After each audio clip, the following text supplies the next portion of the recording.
Welcome back to Morgan's video blog, Morgan's online blog in video format. Today, I'm here to share with you, don't give away your writing time.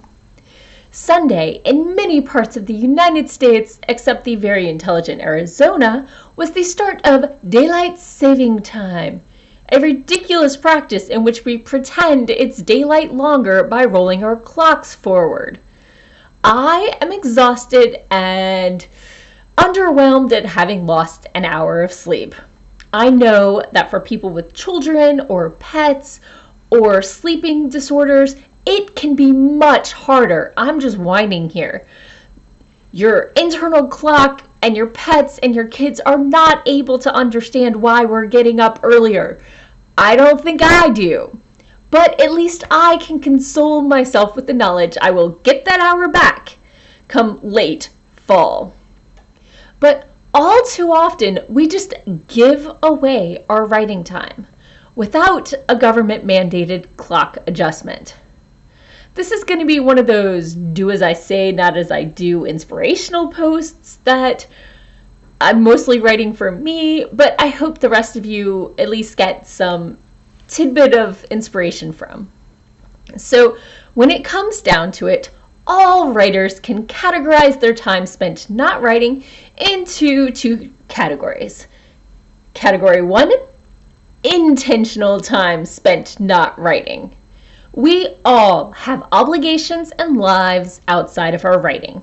Mouths to feed, even if it's just our own, chores to do, loved ones to support and cherish. Be they friends, family, or puppies. Not to mention, many of us have day jobs, be they paid or unpaid, like students and moms and dads, and yelling at insurance companies to pay for that medical charge.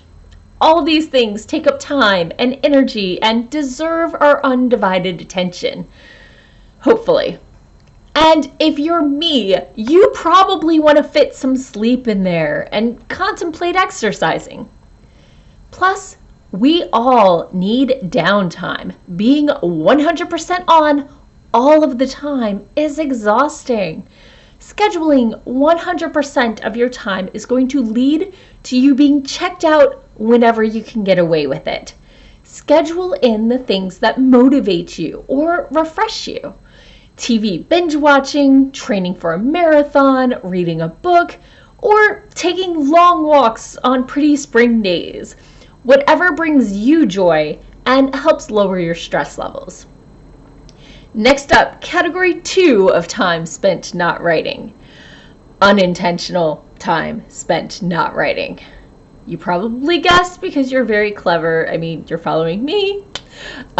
So these are the time sucks when you're free to write and you go to sit down to write and instead end up on social media or watching 3 hours of tiny house videos or downloading some sort of Tetris game where the blocks slide sideways and playing till you hit level 19. These are just random examples off the top of my head. I don't know what sort of thing you people are into. I just clearly made those up. So I wanted to call it stolen time, but that time isn't stolen. You've just given it away. And then it's 11:30 in the evening, and you're just starting your weekly blog post, and you still owe a beta reader some feedback, but at least your chapters are with your mentor, so she's not waiting on you.